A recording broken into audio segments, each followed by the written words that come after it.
जी, अस्सलाम वालेकुम जी। I hope so कि आप लोग बिल्कुल ठीक होंगे। और आज हम अपनी इस वीडियो में कुछ बहुत ज़्यादा इंटरेस्टिंग करने वाले हैं, क्योंकि हम स्टूडेंट्स को आज अपनी इस वीडियो में बताने वाले हैं कि कैसे वो फेमैन टेक्निक्स को फॉलो करते हुए किसी भी कॉन्सेप्ट या किसी भी टॉपिक को तेज़ी से और देर पा उसको याद रख सकते हैं। आप लोगों का टाइम ज़ाया किए बगैर मैं ये पेपर उठा लेता हूँ। ये मैंने ऑलरेडी डाउनलोड किया हुआ है यहाँ से।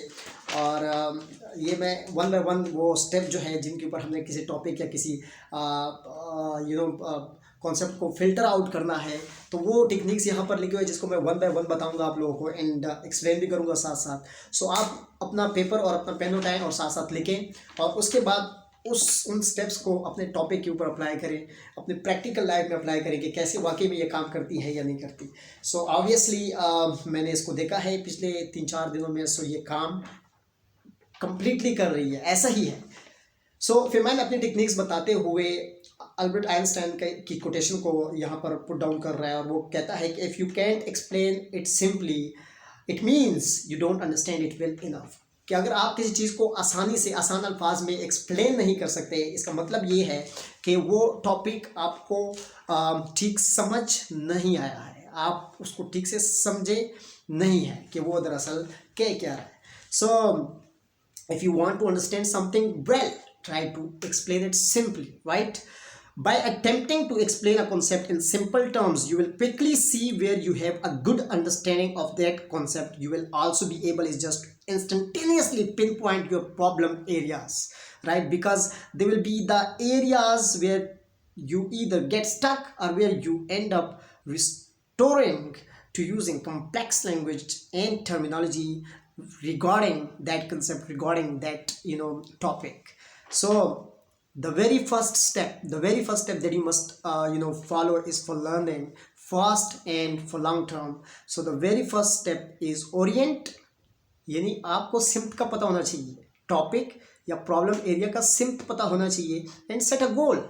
और अपने प्रॉब्लम एरिया को आप पिन आउट कर लें कि दरअसल मुझे करना क्या है, अपनी डायरेक्शन पहले तय कर लें। अपने पेपर के ऊपर कॉन्सेप्ट का नाम लिखें, प्रॉब्लम का नाम लिखें, और उस प्रॉब्लम के बारे में पढ़ें।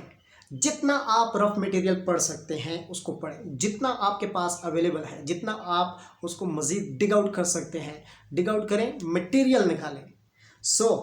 मटेरियल निकालने के बाद आप उसको रीड आउट करें एंड प्रैक्टिस करें अपने अल्फाज में। Number 2 step is practice and recall it. Write down an explanation of that concept in your own words, in your own stored vocabulary. Be as true as possible. आप कोशिश करें। जब आप कोशिश करेंगे डेफिनेटली आपके पास जो स्टोर्ड विकेबलरी होगी वहाँ से आप कुछ ना कुछ लिख पाएंगे अपने आसान अल्फाज में, राइट? जब आप आसान अल्फाज में लिखेंगे उसको अंडरस्टैंड करना आपके लिए सबसे पहले आपके लिए ईजी होगा। एंड इसी स्टेप के अंदर ही है, और ऐसे pretend that you are teaching it to someone, और ऐसे जाहिर करें कि आप किसी को पढ़ा रहे हैं। अब इसका मतलब क्या है कि जब आप कोई टॉपिक या कोई कॉन्सेप्ट किसी को पढ़ा रहे होते हैं, आपको उस टाइम ये फील कर रहे होते हैं कि भाई मुझसे कोई गलती ना हो जाए, यानी आप अपने पास गलती की गुंजाइश को 0% रख लेते हैं। इतनी फोकस्ड, इतने अटेंशन के साथ आप उस चीज़ को सीख रहे होते हैं। आप ऐसे प्रिटेंड करें कि मैं किसी को पढ़ा रहा हूँ, ताकि आपको शर्मिंदगी ना उठाना पड़े कहीं गलती करते हुए, राइट? यानी ताकि आपकी इतनी अटेंशन हो, इतना फोकस्ड हो उस टॉपिक या उस जो रिलेटिव कॉन्सेप्ट है, ताकि आप उसको डेफिनेटली आप एनर्जी के साथ जब किसी चीज़ पे फोकस्ड होते हैं तो देन यू नो कि उसमें जो छोटे छोटे प्रॉब्लम्स होते हैं वो क्लियर होना शुरू होते हैं। नंबर 3 स्टेप जो कि बहुत इंपॉर्टेंट स्टेप है कि बिल्ड मेटाकॉग्निशन। इसका क्या मतलब है? Review what you have remembered and pin out and pinpoint where your explanation is